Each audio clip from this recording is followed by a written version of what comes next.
Salut les KT, j'espère que vous allez bien. On se retrouve pour parler de Boruto avec le chapitre 57. Juste avant, je vous invite à rejoindre la chaîne secondaire Dylan KT numéro 2, le lien est dans la description. J'ai écrapillé quelques informations concernant la suite de l'œuvre Boruto, notamment grâce au site TV Season and Spoiler. Tu as vu mon anglais, c'est incroyable. L'article provenant de ce site nous donne des informations concernant le personnage de Boruto, mais aussi celui de Code. Sans plus attendre, on va démarrer la lecture de l'article ensemble. Chapitre 57, détails du complot. Dans le chapitre 57 de Boruto, les Kage devraient être au courant de tous les événements passés en lien avec Ishiki. Naruto leur dévoilera également le problème de Boruto concernant Momoshiki. Suite à ce conseil, certains Kage essaieront de tuer Boruto pour protéger le monde Shinobi.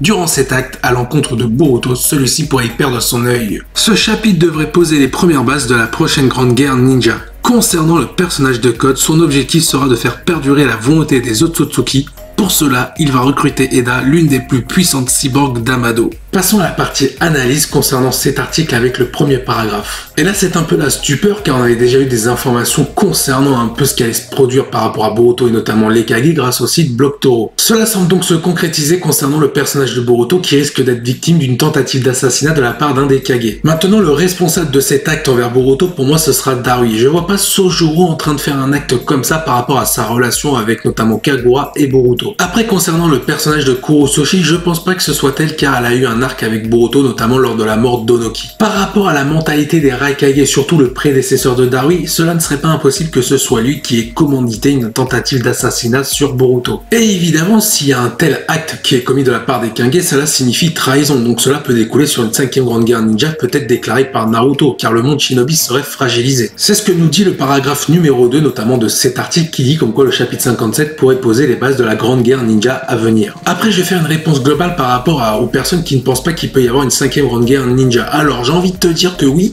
et il faut connaître l'œuvre de Naruto, je vais m'expliquer. Évidemment, pour déclencher une guerre, il faut des conflits d'intérêts, et notamment là, ce conflit-là, ce serait Boruto. La raison pour laquelle ce serait un conflit d'intérêts, le personnage de Boruto, c'est tout simplement de savoir si on exécute ou pas. C'est vrai qu'il représente une véritable menace par rapport à Momoshiki qu'il a pris en lui pour le monde Shinobi. Donc forcément, ceux qui veulent tuer Boruto ont un peu raison de se dire, bon, il faut mieux tuer une vie pour en préserver des milliers, mais certains aussi qui ne veulent pas le tuer vont aussi être dans la logique de pas sacrifier une vie pour rien. En tout cas, ce serait contraire au monde de paix installé par la règle des 5 Kage. Et oui, c'est un petit bonus que je vous offre, la règle des 5 Kage, c'est tout simplement pas de trahison et on fait une coalition ensemble afin d'être unis jusqu'au bout. Mais du coup, imaginez un Kage qui bute le fils, enfin qui essaye de buter le fils d'un autre Kage, bah tout simplement, voilà, c'est trahison et c'est même la pire des trahisons. On se retrouve donc dans une situation où il y a un conflit d'intérêts avec des pensées différentes, avec celles qui veulent pas tuer Boruto et une autre qui veulent tuer Boruto pour préserver le monde Shinobi. Ce qui va découler ensuite à une opposition, ceux qui veulent protéger Boruto, donc Naruto, Gaara, peut-être Sojuro, face à Kurososhi et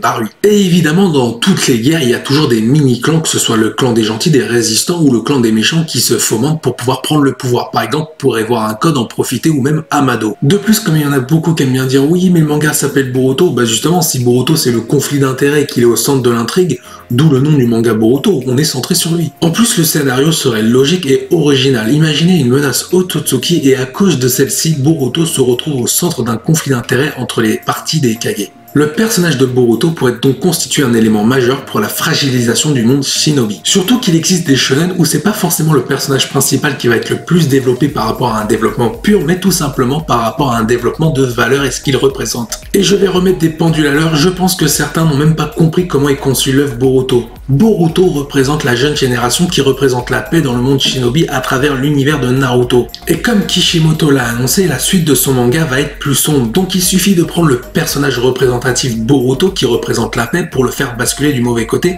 pour que le manga soit sombre. Et quand je dis qu'il faut faire passer Boruto du mauvais côté, je dis pas qu'il va devenir méchant, mais tout simplement que les actes qu'on a fait envers lui vont être néfastes. Pour faire court, la tentative d'assassinat envers Boruto peut faire basculer le monde de paix en un monde de guerre. Parlons du troisième paragraphe qui concerne le personnage de Code et notamment le recrutement du personnage d'Eda. On le sait depuis la fin du chapitre 55, Code a un objectif, faire de perdurer la volonté des Otsutsuki, notamment laissée par Ishiki. Mais quel est le plan de Code? Est-ce qu'il a pour but de créer, enfin plutôt de regrouper une armée cyborg, celle d'Amado, Amado pour pouvoir attaquer Konoha, notamment avec Jubi. Peut-être que le recrutement d'Eda pour Code va tout simplement l'aider à obtenir ce qu'il veut, c'est-à-dire devenir un Ototsuki. Surtout, je pense que le personnage d'Eda va nous apporter pas mal de secrets qui étaient encore enfouis dans le manga Boruto, notamment peut-être la fameuse pupille, le Jogan, ou notamment peut-être des secrets encore sur le clan Hyuga auquel elle pourrait appartenir. Et il ne faut pas oublier que cet arc va se concentrer sur le personnage de Code, mais aussi celui d'Amado. Donc Eda peut très bien nous dévoiler une identité qu'on ne connaissait pas à Amado. Oui, car pour rappel, on ne sait rien d'Amado, d'où il vient avant Kara, quel était son objectif en trahissant Kara, est-ce qu'il a un but et quel est son rêve. D'ailleurs, petite parenthèse, dans le chapitre 56, j'ai trouvé que Shikamaru était un peu naïf. Pourquoi Amado n'a pas construit des cyborgs au moment de la baston entre Sasuke et Naruto versus Jigen? Et vous voulez que je vous dise un truc? Moi je pense que la menace de Code, le fait qu'on insiste sur lui ainsi que sur le nouveau personnage Eda, je pense que ça cache une plus grande menace, celle d'Amado. Et je vais aller encore plus loin, derrière Amado, il y a un personnage dans l'ombre, celui d'Orochimaru. Mais évidemment, la vidéo sur Amado et Orochimaru, c'est pour bientôt. En attendant, viens en commentaire donner ton avis sur ce. Je vous dis à la prochaine. Portez-vous bien, salut les KT.